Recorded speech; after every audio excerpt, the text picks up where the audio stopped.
Juan Pedro Delgado es licenciado en Letras y maestro en Comunicación por la Universidad de Guadalajara, con estudios sobre Pedagogía del Cómic en la Escuela Europea Superior de la Imagen, Animación y Arte Digital de la Universidad Politécnica de Cataluña. Con experiencia en narratología aplicada, estudios visuales, world building y transmedia storytelling, cuenta con un perfil profesional poco común, editor y señor writer, pero también publirelacionista, gestor cultural, catedrático y consultor. Ha colaborado con distintas organizaciones asesorando el desarrollo de contenidos estratégicos de comunicación y discutido más de una década en las aulas la importancia de la semiótica visual y la narratología en la creación de proyectos reflexivos y sensibles a los usuarios. Fue fundador de Monogatari, una consultora en comunicación estratégica, gestión de marcas y creación de contenidos para industrias creativas. También ha sido profesor investigador del Tecnológico de Monterrey del 2006 al 2015 y profesor asociado del ITESO del 2018 a la fecha. Fue director del 2017 al 2018 de Aprendedores, el programa de desarrollo de talento de Ciudad Creativa Digital, Asociación Civil. Ha sido coordinador desde el 2021 del programa de formación de talento especializado del Taller del Chucho. Y actualmente es director académico de la Agencia de Vinculación Estratégica, donde también coordina la maestría en narrativa gráfica, única en su tipo en Latinoamérica.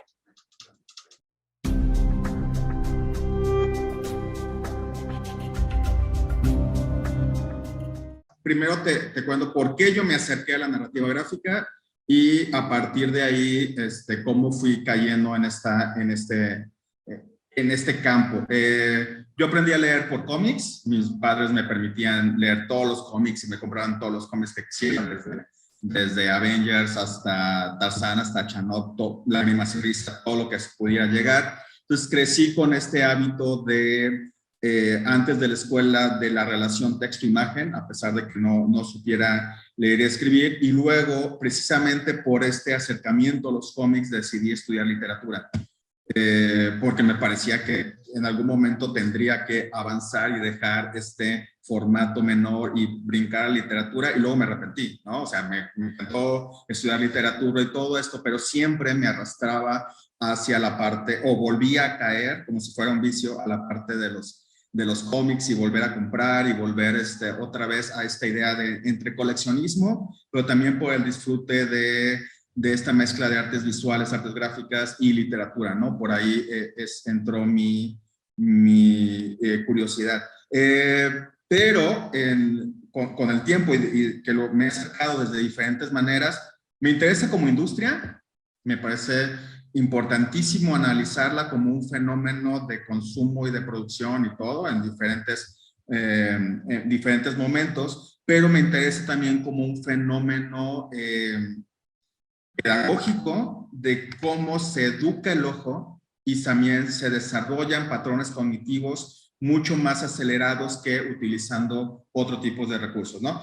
Puedes tener la literatura o la narrativa por un lado, la poesía por un lado y por otro las artes visuales, pero en este caso el cómic o la historieta, la narrativa gráfica es especial porque incluso para los adultos están pasando en una situación de analfabetismo, es muy práctico hacer esta mezcla entre ambos, entre lo icónico y lo verbal. Me parece que como fenómeno es bastante educativo, provoca y genera muy buenos lectores, es muy cinematográfico, o sea, es un híbrido la narrativa gráfica entre las artes gráficas, la literatura, y a lo mejor estoy cayendo en un cliché, ¿no? Pero tiene bastante de lenguaje audiovisual, tiene sonido gráfico, tiene líneas cinésicas, emula el movimiento, tiene diferentes características y tiene bastante de diseño gráfico. Entonces es un medio y una manera de articular historias que vincula muchas disciplinas y coexisten en un mismo producto, ¿no? Esa es la parte que más me interesa, no para acelerar niveles de la lectura y todo esto, sino cómo te aproximas a las realidades, ¿no? Sí, el cómic forma parte y configura imaginarios también, pero sobre todo como la parte de acercarte y conocer el mundo de una manera como si fuera un collage de diferentes herramientas y que todas están funcionando y palpitando al unísono.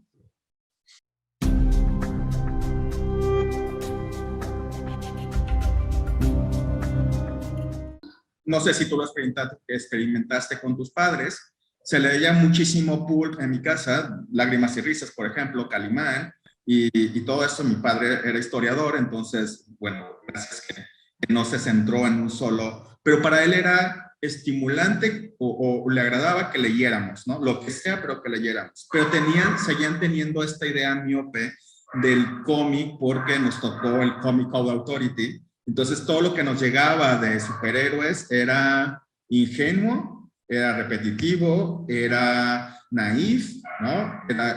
Y entonces no alcanzaba a ver ellos más que una conjunción de imágenes y de texto, pero con el paso del tiempo le dices, bueno, es más, léete esta novela, ¿no? O este cómic y vas a encontrar unas maravillas de tanto la parte narrativa como de exploración visual o ambas, ¿no? Creo que más bien la respuesta a estas personas es decir, bueno, ¿por qué lo dices? ¿Por qué supones que no aporta nada? ¿No? Es un poco regresarle a hacer un poco de hermenéutica ahí.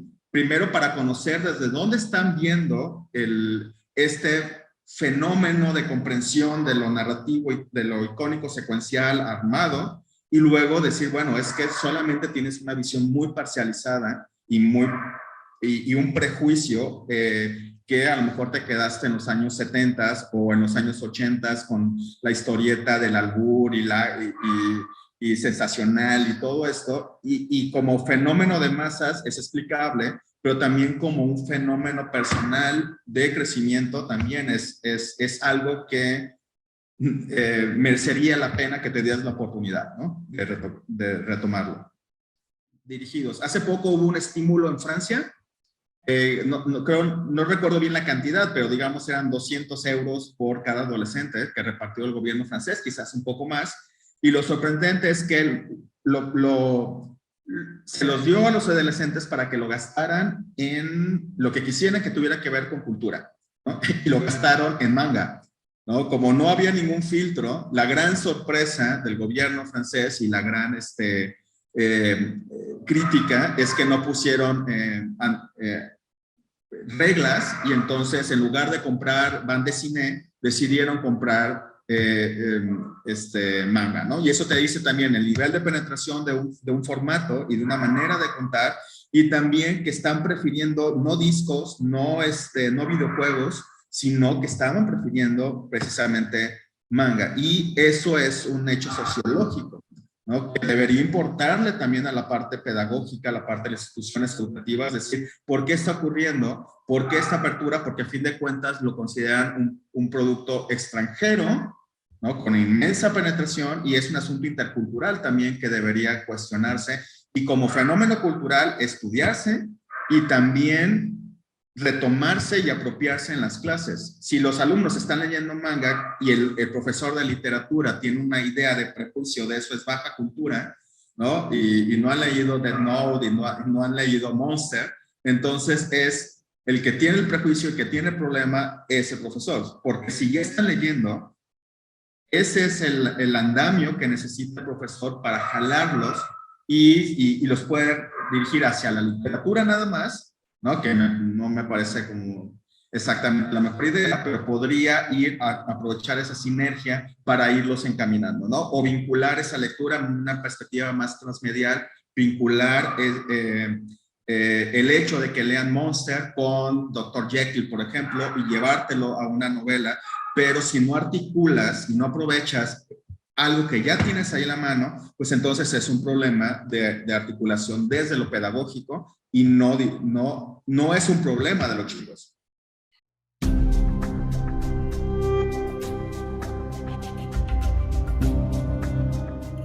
Hace años que trabajaba para una universidad bastante grande y famosa, privada, empecé a meter cómics en novela gráfica en mis clases de narratología aplicada. Y la única manera que pude para poderlos justificar era que era una carrera de comunicación y que el cómic ayudaba al desarrollo del lenguaje audiovisual y que era como un storyboard, ¿no? Tuve que defenderlo y argumentarlo y fue la única manera porque per se no tenía importancia. ¿Por qué cómics, no? Ya sabes, en Monterrey y lo tenía que explicar, ¿no? Y para mí era, no, ¿por qué tengo que explicar algo que es evidente? Pero no es evidente, ¿no? Lo damos por hecho. La idea de la maestría, y poco a poco empezamos a trabajar y de repente me daba gusto a exalumnos de esa licenciatura, después se incorporarían a la maestría. Y lo que me encanta es que no leían ningún cómic y luego se vuelven apasionados, les interesa el análisis o se van permeando o están en comunicación y luego quieren escribir narrativa gráfica o están en comunicación gráfica o diseño o en animación o en videojuegos y luego es una maestría que te permite articular porque tiene una idea transmedia de dónde podría estar, ¿no? La maestría tiene un fin pragmático que es yo siempre quise estudiar algo más o quiero estudiar un posgrado, pero ninguno me satisface, ¿no? Y no es una maestría fácil, ¿no? Por principio, es una maestría que el 100% del alumnado trabaja y le batalla en las tardes, en las noches llegar y aparte meterte a una clase de 4 horas cuando a veces ya estás muy cansado el resto del día, ¿no? Pero sí tiene sus satisfactores y una pragmático es que te permite después, los que tienen ganas de ejercer la docencia, poder con un título de posgrado, dar clases de animación, de videojuegos, de cómics y de otras cosas en muchas universidades que la exigencia es que tengas un posgrado, ¿no?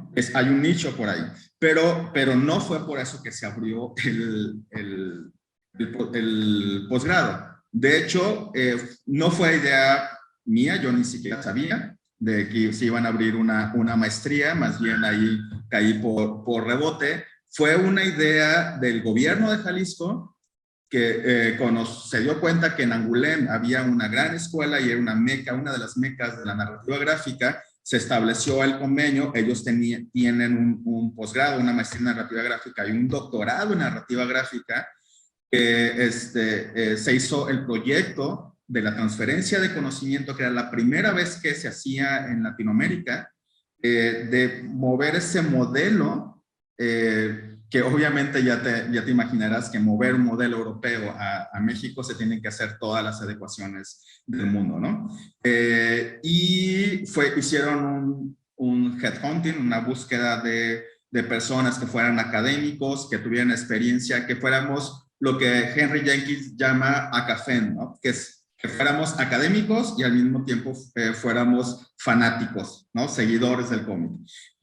Tú dirás, hay muchísimos en México, muchísimos, que tenemos este perfil y que asumimos la parte geek o nerd, aparentemente, que a mí no me parece que sea por ahí, pero nos ofrecieron irnos a Angoulême y ver cómo se podría implementar el modelo acá, ¿no? Entonces, cuando me preguntan de por qué narrativa gráfica y por qué en Jalisco, porque fue un asunto fortuito de que acá hay un clúster creativo muy importante, esta ciudad creativa digital es ciudad del libro, es una ciudad de las artes, no sé, reconocimiento UNESCO, y entonces había una coyuntura importante y lo que se buscaba era profesionalizar el área, no necesariamente de los cómics, sino personas que estaban del lado del concept art y la ilustración y todo esto, profesionalizarlas hacia las historias, la construcción de historias, y personas que estaban escribiendo, ¿no?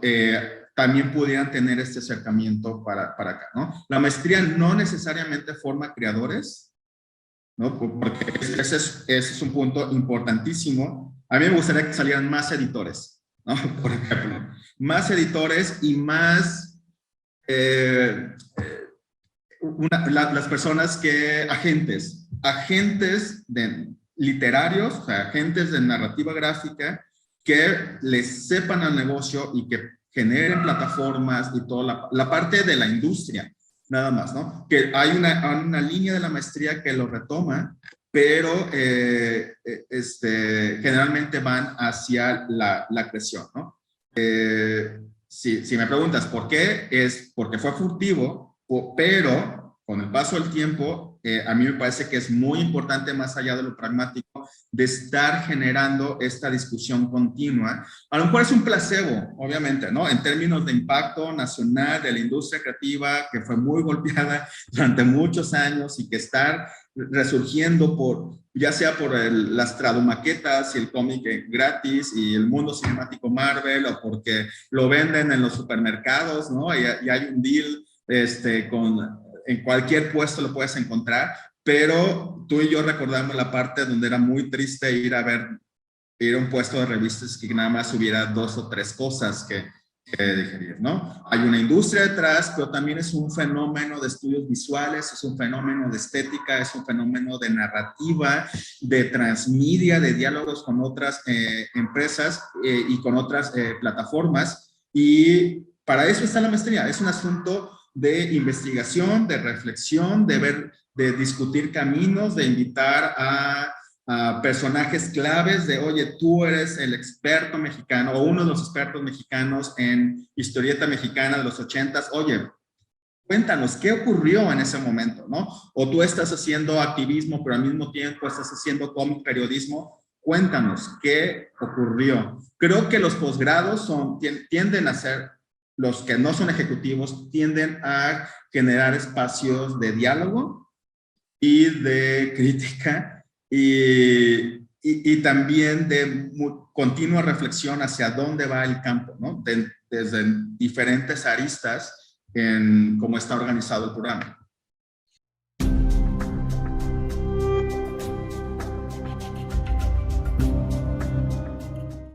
¿No? En la primera generación hubo muchos aspirantes, pero algunos de los que quedaron me compartían todas sus historias de proyectos de narrativa gráfica desde los años 90, iban a las ferias en un camión y luego vendían 3 ejemplares y luego lo repartían entre ellos. Yo decía, bueno, está muy, muy bien para crear comunidad y que se siga creando contenidos, pero ¿qué pasaba después de esto? ¿No? Si la idea era crear una miniserie de 10 episodios, ¿dónde estaba la parte, cuál era el editor para poder levantar ese proyecto? Entonces, mi tesis de posgrado es precisamente sobre literatura, revistas literarias independientes, y me brinca muchísimo de cómo coincide el discurso de querer hacer una revista de literatura o una revista de cuentos independientes, sin fondos federales y todo esto, y cómo coincide con querer hacer una editorial de cómics y querer publicar tu cómic sin una editorial, o sea, hacerlo, y hay un discurso muy romántico de querer hacer, pero que esconde también otros satisfactores que tenemos que visibilizar, que también es una empresa y que también es un producto cultural y es un bien cultural o que forma parte de una industria creativa.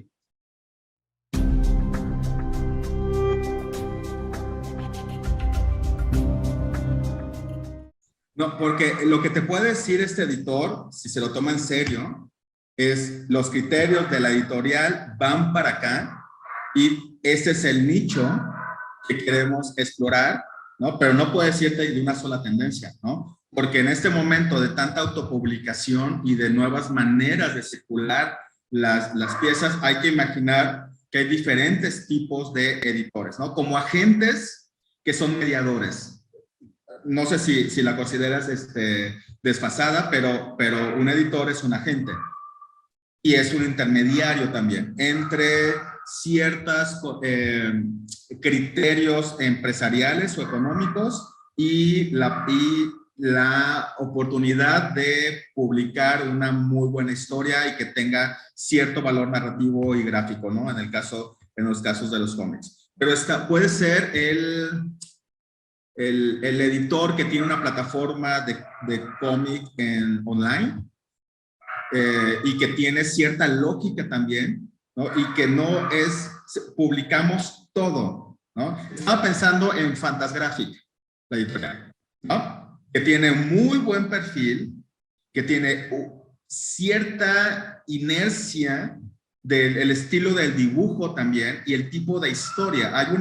hay una tendencia y una selección de los temas, de los estilos narrativos y los estilos gráficos que están, y también obviamente tiene que ver con cómo empaquetan, ¿no? El producto y cómo lo vuelven más deseable alrededor, ¿no? Ese es un tipo de editor, más de nicho, y obviamente se nota también en el costo que tiene cada uno de los productos, ¿no? Y hay una reputación detrás de la editorial que está reforzada por los criterios de branding que establecen los editores que tenemos. Pero también puede estar un editor en, no sé, en Marvel, y es otra lógica como editor, porque hay un mundo narrativo ahí, hay universos, hay tendencias, hay continuidad retroactiva, y hay otras cuestiones industriales, transmediales y de contenidos que él no puede tomar esas decisiones, sino que forma parte de un andamiaje empresarial que pues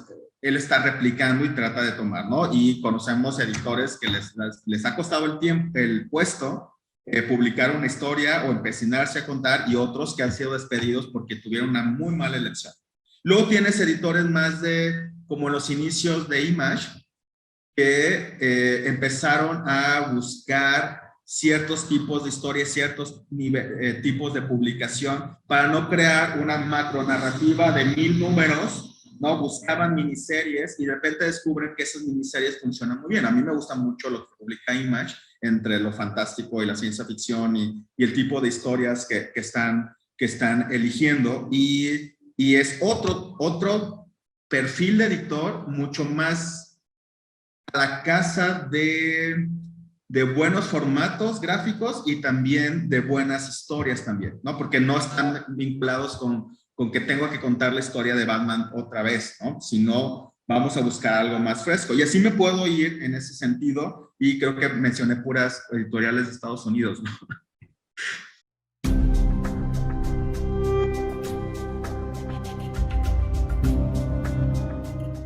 Ahora tenemos en la maestría, y esa ha sido, ya va hacia una tercera generación.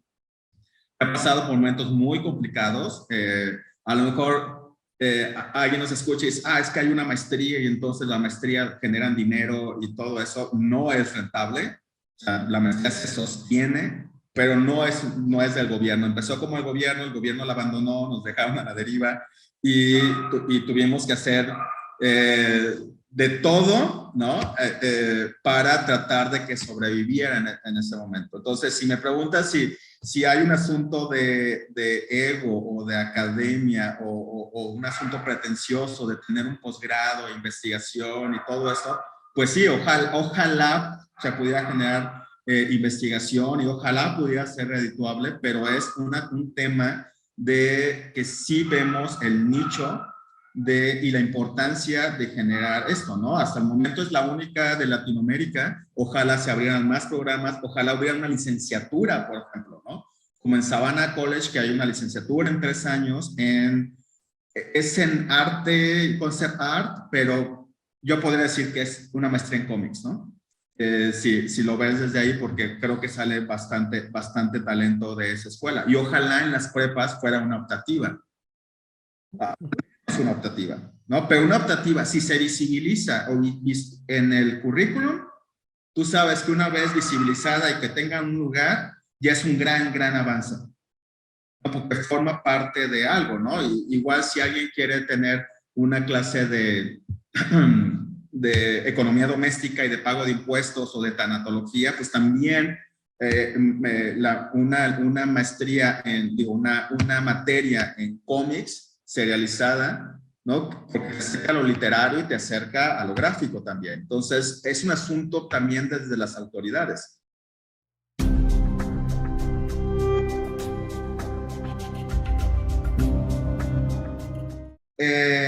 Creo que uno de las rutas del posgrado, por ejemplo, hay una formación en teoría de la narrativa gráfica.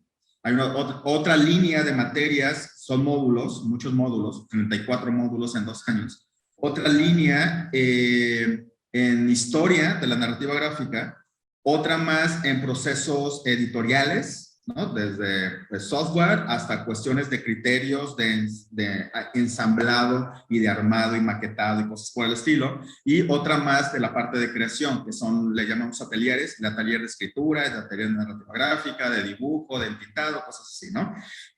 Pero hay alumnos que, a pesar de que toman estas ateliers de creación, no van hacia ahí. No está, pero sí conocen los procesos, que es parte de la formación. Tú no vas a ser dibujante, ¿no? Y puedes entrar a la clase de Clip Studio, saber cómo se utiliza, pero la idea es que sepas cómo para trabajar después con un dibujante, por ejemplo, ¿no?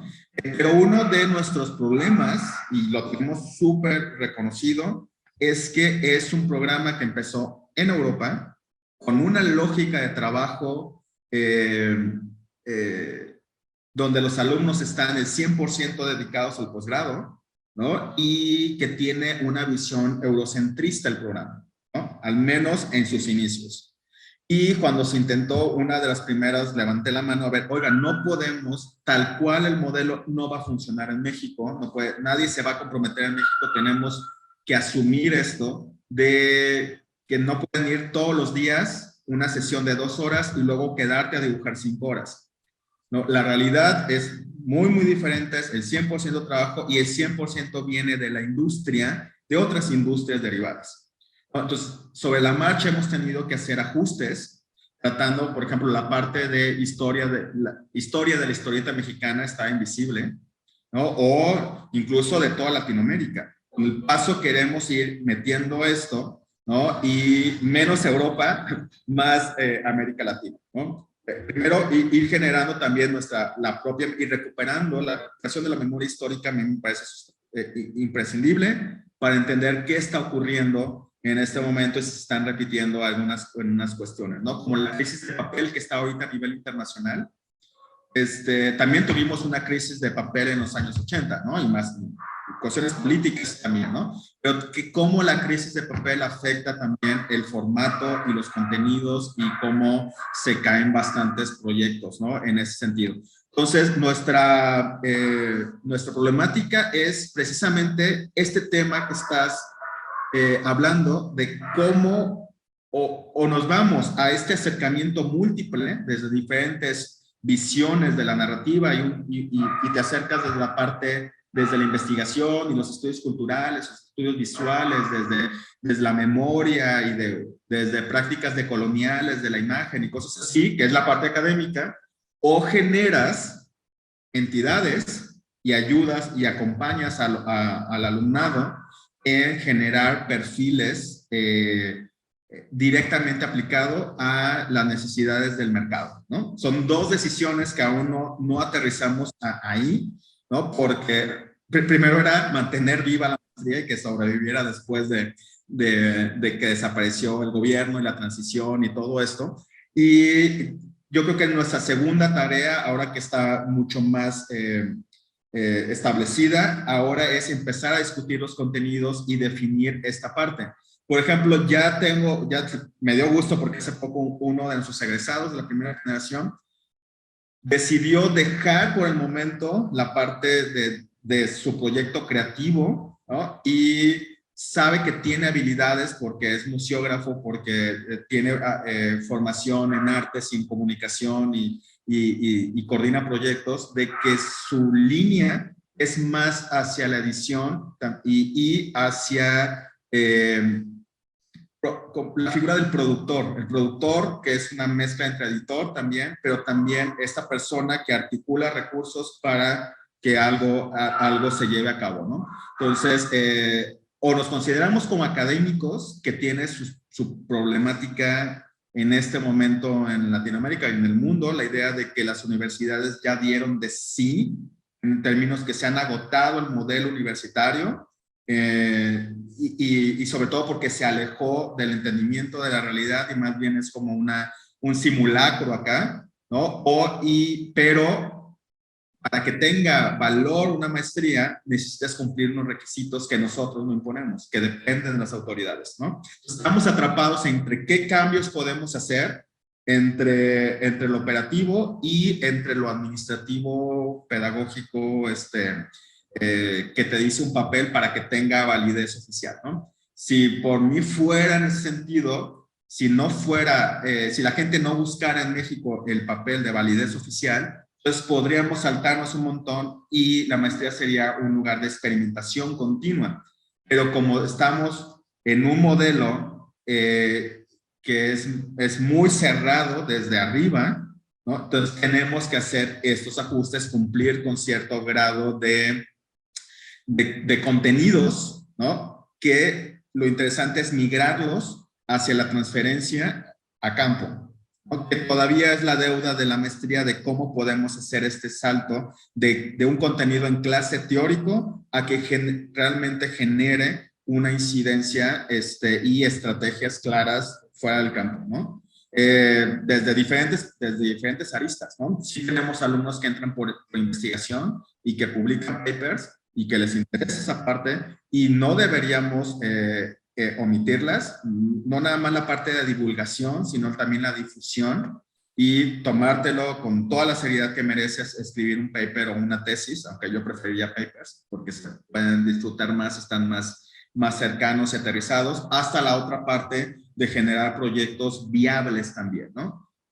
Creo que ahí podría estar la maestría. Ha habido alumnos que son de filosofía y se nota el tipo de contenidos, alumnos que son de mercadotecnia y se nota en el tipo de contenidos que están haciendo y el tipo de proyectos. Entonces, no nada más está abierto el posgrado a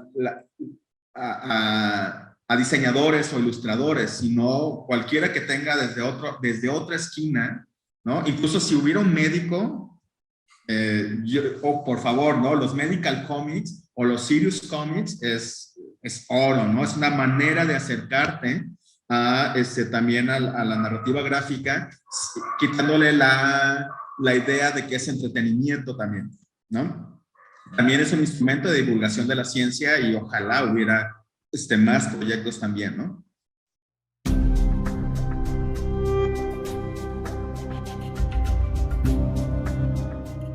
Mi idea, porque bueno, hay otros compañeros que me gusta considerar que son parte de un claustro, y es estar buscando académicos también, porque la maestría está el cuerpo académico, ¿no? Que son doctores y maestros, la parte que nos sustenta, la parte teórica, y luego están los mentores invitados, los artistas mentores invitados, que ahí sí hay editores, guionistas, dibujantes, entintadores y todo lo demás, ¿no? Y se va mezclando a lo largo de todo el semestre. Primero, consolidar esa parte, que me parece interesante, y que sea equilibrado a esa formación, porque no podemos apostar ni por una ni por la otra, ¿no? Y lo que hemos descubierto, hay dos criterios que tiene la maestría en el ingreso, por ejemplo. Es que no todos los estilos se parezcan, ¿no? Imagínate cuando cuando era del gobierno y se publicitó y todo esto de la Secretaría de Innovación y Ciudad Activa Digital y todo eso, recibimos 140 candidaturas, ¿no? Y me atrevo a decir que el 70% tenía un estilo muy claro manga, ¿no? Aparte que muchos era, ok, yo voy a aplicar, pero no tengo licenciatura, ¿no? Y eso pues ya te quita el camino, pero era una gran cantidad de estilo manga, y si hubiéramos aceptado en esa proporción, el 70%, no hubiera habido esta retroalimentación. Creo que algo muy importante es que el que escribe cómics de terror, ¿no? Muy en la onda Vértigo, hasta la persona que lo que le interesa es la autopublicación y el fanzine, hasta el que está muy casado con la banda de cine, y al otro que le interesa bastante la historieta mexicana y también sus raíces y entendimiento como producto que moviliza el imaginario nacional, ¿no? Entonces, el chiste es que estén en las clases y que esté esta continua debate, lucha, discusión y todo esto. Creo que es un muy buen criterio, porque veo a los chicos como del primer semestre al último semestre tienen más herramientas discursivas para defender su propia posición de su proyecto, y también dan un feedback mucho más, no constructivo en ese sentido, sino con muchos más fundamentos, ¿no? Y te ayuda a ver tu propio proyecto desde otras aristas que a lo mejor te están pasando. Y puedes decir, ok, entiendo tu perspectiva, pero desde ahí no lo estoy creando, lo estoy creando desde esta perspectiva o para este tipo de lectores o bajo este tipo de formato, ¿no? Esa es una. Y la otra, buscamos alumnos desde el principio, les decimos que tienen que estar abiertos a la retroalimentación, porque el ego es muy canijo, es muy, muy canijo, y cerrarte, ya hemos tenido esas complicaciones, desde Angoulême nos insistían mucho en esto. Se nota mucho cuando no hay avance, cuando esta persona no acepta retroalimentación ni de los profesores ni de los alumnos, ¿no? Se nota cómo se centra, se aterriza y no hay un avance ni en su estilo ni en su narrativa. Entonces ahí hay una bronca. Primero estamos consolidando este modelo. La otra, que gire más hacia lo latinoamericano. La maestría se está convirtiendo en virtual después de la pandemia, funcionó, pero estamos recibiendo solicitudes de Chile, de Colombia, de Bolivia, de Perú, de Ecuador y de Uruguay, por ejemplo, ¿no? De Colombia hay cosas que están. Y entonces, ¿por qué no girarlo también, no? No la parte nacional, es interesantísima la parte presencial, pero también está modulándose hacia esa parte.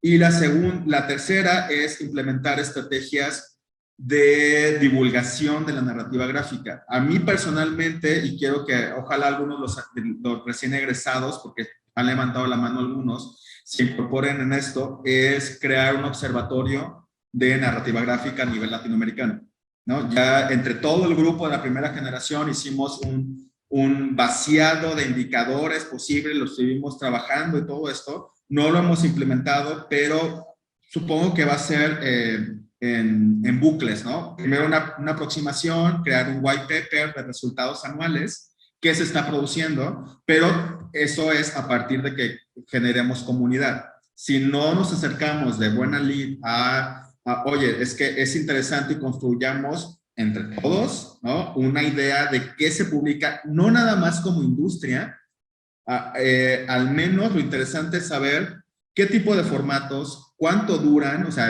si son serializados o es un one shot, nada más una sola historia, qué tipo de géneros, cómo definen su dibujo, qué tipo de narrativas recurrentes están manejando y cuántos proyectos editoriales, desde la idea hasta que sale, están en el mercado, ¿no? Hemos creado esta base, queremos implementarla a lo mejor el próximo año, no sabemos, pero ha ido ahí la maestría, ¿no? Buscar nuevos espacios de publicación, tener el blog del posgrado, donde estemos discutiendo acerca de algunas piezas que ellos están creando, generar espacios. Habíamos diseñado un Yellow Kit para verano del 2020, donde todos los alumnos de la maestría iban a dar talleres para niños y adolescentes. Y justo cuando ya estaba todo diseñado, en febrero ya estaba presentado, me lo aprobaron, ¡pum!, pandemia, ¿no? Entonces, ese proyecto ahí está.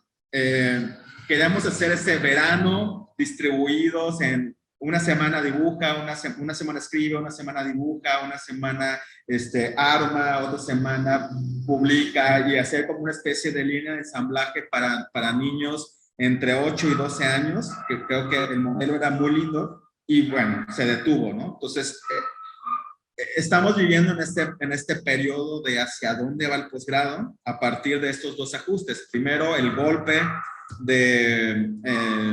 escandaloso de un día se acabó el sexenio, sálganse, se llevaron los cómics, se llevaron los acervos, se llevaron los muebles, nos sacaron del edificio. Fue muy complicado y tuvimos un semestre itinerante, o sea, los 25 chicos de la maestría y tu servidor buscando espacios en museos y en asociaciones y todo esto que nos prestaban, y todos haciendo vaquitas, cooperando para que poderle pagar a alguien que viniera desde, no sé, vino Bob Hall desde Nueva York, pagarle su hospedaje, que nos dieran en un museo aquí muy famoso una clase, pero había un compromiso y se escucha cursi, pero hay un amor por el posgrado y por no echar a perder algo, que eso te da ánimos para continuarlo, ¿no?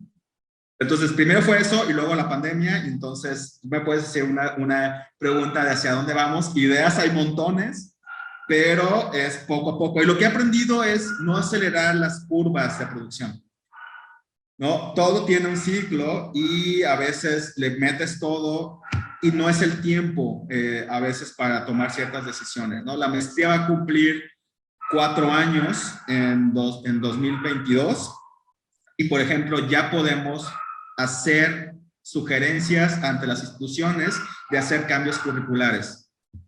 Apenas. No tenía caso antes meternos en esta discusión y entonces ahora sí podemos decir, me encantaría un posgrado enfocado en Latinoamérica, ¿no?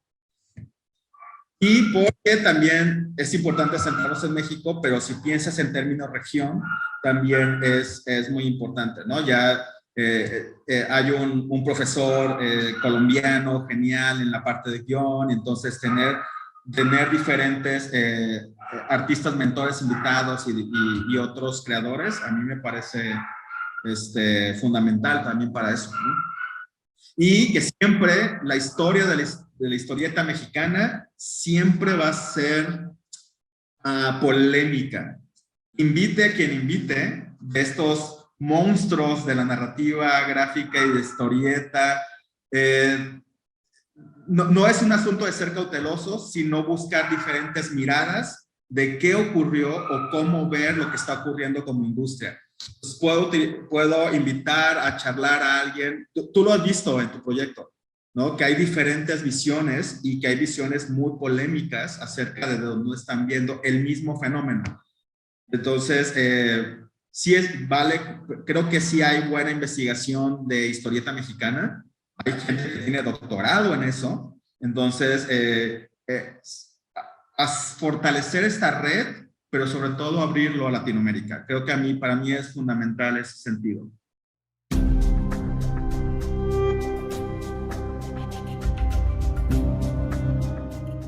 Es difícil encontrar a alguien y generalmente están encontrando personas que vienen del campo de la literatura. Y cuando viene de la literatura y no estás metido en novela gráfica o en narrativa gráfica, cometes un montón de errores y estás enjuiciando y estás muy viciado y muy parcializado porque lo estás viendo como si fuera una novela en prosa. Y no la simultaneidad de las imágenes, todo eso, ¿no? Ahí se necesita formación también en términos editoriales, ¿no? Y están estos nombres que han circulado 70s, 80s, 90s, que lo están viendo desde otra perspectiva. Luis le tendría que preguntar qué piensas de Webtoon, por ejemplo, ¿no? ¿Qué piensas de leer en Scroll también, por ejemplo? ¿Qué piensas de la recuperación de la familia Burrón y los super sabios y todo eso? Las preguntas se tienen que hacer y luego ya poco a poco se van decantando y se van encontrando, pero si partes de un sentido de que alguien te va a decir una verdad, ahí es el primer error, ¿no? Es una versión de la realidad en cierta coyuntura y pues lo que defiende lo que llaman historia cultural, ¿no? Que no depende nada más de una versión hegemónica y un conjunto de fechas, sino de coyunturas, ¿no? Muy interesantes, casi como un ecosistema que se van mezclando y que hay una gran parte de subjetividad en la construcción de las historias.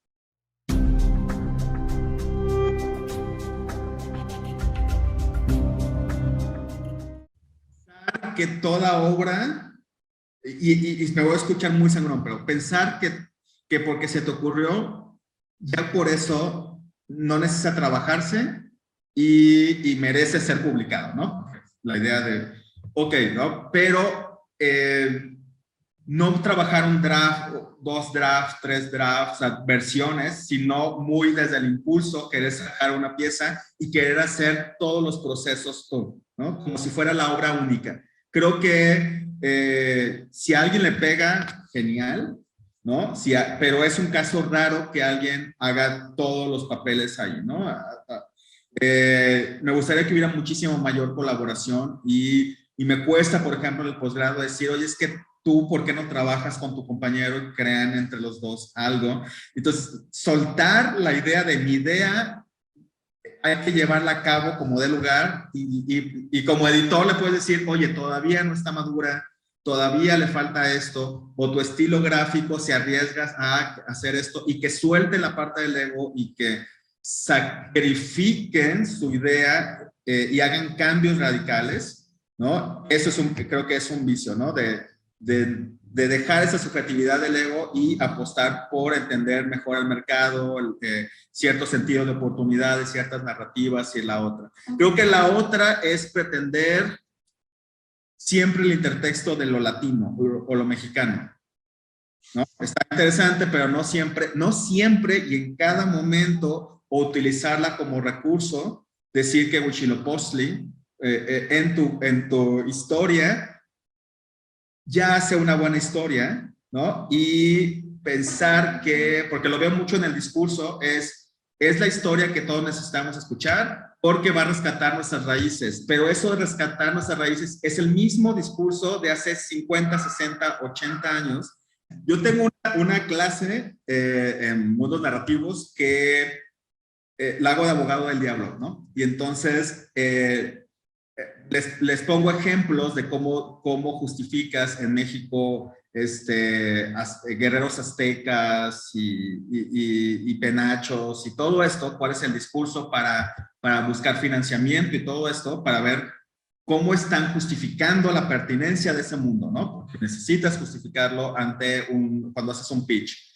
Y luego les muestro casos de guerreros aztecas y penachos y todo esto, pero producidos desde Estados Unidos, desde Francia, desde Alemania, y cuál es su discurso aparte, ¿no? Y cómo no se apoyan en la idea del nacionalismo, sino que se apoyan en la pertinencia del relato y la maravilla que puede ser la visualidad del estilo gráfico, por ejemplo, ¿no? También otro vicio es no están muy atentos o perspicaces con la parte de los estudios visuales, ¿no? No me estoy refiriendo a lo políticamente correcto, sino al tratamiento de ciertas historias y ciertas imágenes, y también cómo estás trabajando algunos personajes, quedarte como si fueran personajes planos de los años 80. ¿No? Que hay un asunto de maduración también, ¿no? Me parece que hay pocos autores que exploran esta cinemática, ¿no? Del cómic, más allá del manga, que es como muy cinemático también, pero hacer cómic muy de autor, muy desde frente, las viñetas muy tradicionales, que es un nicho, ¿no? Y que también es una manera completamente válida y pertinente si a la historia le queda, pero hay otras historias que a lo mejor requieren otro tipo de viñetas con otros trucos icónicos secuenciales, pero te quedas en el formato clásico, ¿no? Entonces, otra vez vuelvo a la figura del editor, ¿no? De, oye, sí, está genial, pero ¿por qué no trabajas esto y esto? Que creo que es una característica de la maestría, es, a ver, esta escena, ¿qué ocurrió? ¿Cuáles son los criterios que tomaste para dibujarla de esta manera, ¿no? ¿Por qué este globo de diálogo? ¿Por qué discurre acá? Hay un montón de ejercicios que hacen y que ellos tomen sus propias decisiones, pero reflexionar en parte de lo que estás haciendo creo que es algo lo más importante, ¿no? Y pueden acercar a otras obras de una manera mucho más sensata. La palabra creo que es sensato. Sensato es desde no visceral, desde cierta postura, ser gentil. A mí la gentileza me parece esencial para poder dar retroalimentación y estar muy consciente del peso de las palabras, pero ser valientes.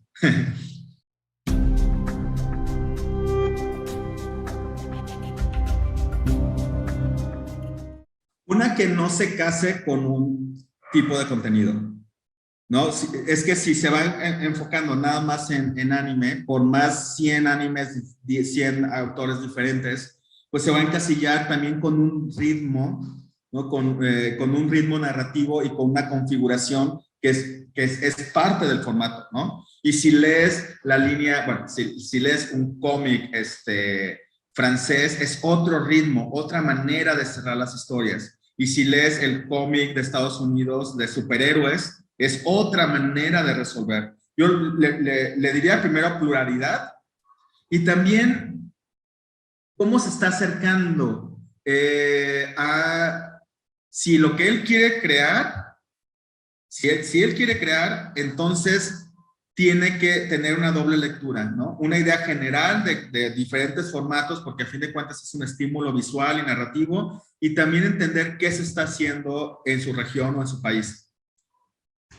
Creo que a veces estás diciendo que es la gran obra y luego ves el resumen de todo lo que está haciendo el país y tu idea se ha estado trabajando 10 veces, ¿no? En el último año a lo mejor, ¿no? También hay un sentido de oportunidad y de maduración ver lo que se está publicando en el país, ¿no? Y si le interesa investigar, no necesariamente tienes que estar adscrito a una institución, ¿no? Hay publicaciones que tú puedes mandar y estar escribiendo y escribiendo, y hay blogs, no sé, Zona Negativa, por ejemplo, en España, que migró de hacer un blog a adquirir cierto grado de madurez en 10 años, por ejemplo, ¿no? Entonces, si quieres acercarte a la crítica y a la parte de investigación, empieza por un montón de blogs y hay montones de proyectos ahí bastante interesantes que crean memoria. Crear memoria, memoria histórica, es muy importante porque creas la data para que después vengan otras generaciones a abordar el tema también, ¿no? Entonces, crear memoria, tener una visión mucho más cosmopolita de la narrativa gráfica y también hacer un poco de benchmarking. ¿Qué se está produciendo a mi alrededor? ¿Cuál es qué estilo? ¿Cómo están resolviendo sus publicaciones? Si es novela gráfica, si es miniseries, ¿por qué no funciona en México hacer publicaciones continuas, por ejemplo, de 100 números, ¿no? Como Chanot o La Bestia o El Pantera, porque ahora hacer one shot funciona, entender el sentido de la industria, yo creo que es interesante, ¿no? ¿Qué tipo de proyectos se están financiando a través de Kickstarter? ¿Qué tipos de proyectos están pensados para generar audiencias y cuáles tienen un sentido de cumplir con las expectativas del gobierno de las típicas historias, ¿no? Ahí siempre va a haber concursos de eso, pero lo interesante es no trabajar lo nacional desde la literalidad, sino desde la intertextualidad. Madurar en ese sentido, porque es seguir viendo a Pancho Villa luchar continuamente con guerreros zombies. Ok, es tu propuesta, pero ¿en qué momento vamos a brincar de lo literal de Sir Huitzilopochtli a, como en Estados Unidos, que tiene un personaje que se llama Hummingbird, ¿no? Que es un colibrí, que es la reencarnación de Huitzilopochtli, y lo manejan de una manera más conceptual y no con taparrabos volando por Central Park, ¿no? Entonces, hay cuestiones que se tienen que madurar en ese sentido, pero ya creo que me estoy desviando hacia mundos narrativos y que incluye animación, videojuegos y otras cosas, ¿no? En cómic yo diría, ten una visión mucho más amplia y practica. Escribe, dibuja, y en algún momento ve con un editor o ve con alguien que sepas que te va a dar un buen feedback.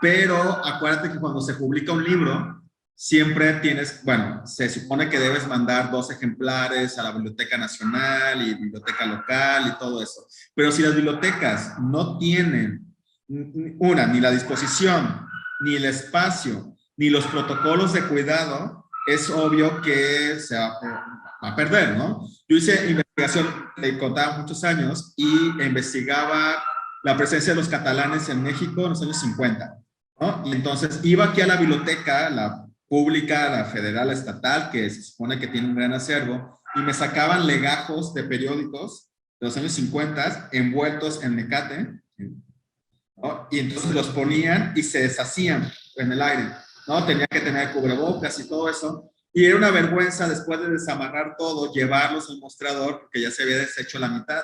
Y entonces me decían, no hay problema, así pasa, ¿no? Entonces, si no hay, y eran periódicos de buen papel y de buena tinta, ¿no? Y no duraban, pero porque no sobreviven. Acá necesitas conservar cómics, tú sabes que es caro a la larga, ¿no? Tienes que comprar por cientos las bolsas, sellarlas, etiquetarlas, buscar cajas especiales, cuidar que la temperatura sea idónea o al menos que no les esté pegando golpes de calor. O sea, hay muchos criterios que quisiera tomar un curso sobre conservación y eso lo quiero hacer con biblioteconomía, ¿no? Al menos que los chicos tengan una charla de mínimo qué hacer. Pero no hay suficientes espacios, la de Puebla, la de la UNAM, la de acá en la biblioteca Juan José Arrola, que tiene su acervo, su parte de cómics, pero no hay la idea de conservación, de preservación. Está la idea de como ver las novedades, ¿no? Y si no se crea, creo que va a quedar en digital, que la preservación va a migrar a digital y vas a tener tu copia en CBR o CBZ y ahí va a estar en la nube, ¿no? Que de eso a nada yo prefiero que se quede en digital, ¿no? De eso a nada. Ya veremos hacia dónde nos lleva esto. Pero sí tengo esta curiosidad de, por favor, organicen a mi acervo, o al acervo de la maestría, porque necesitamos criterios también, ¿no? Para eso.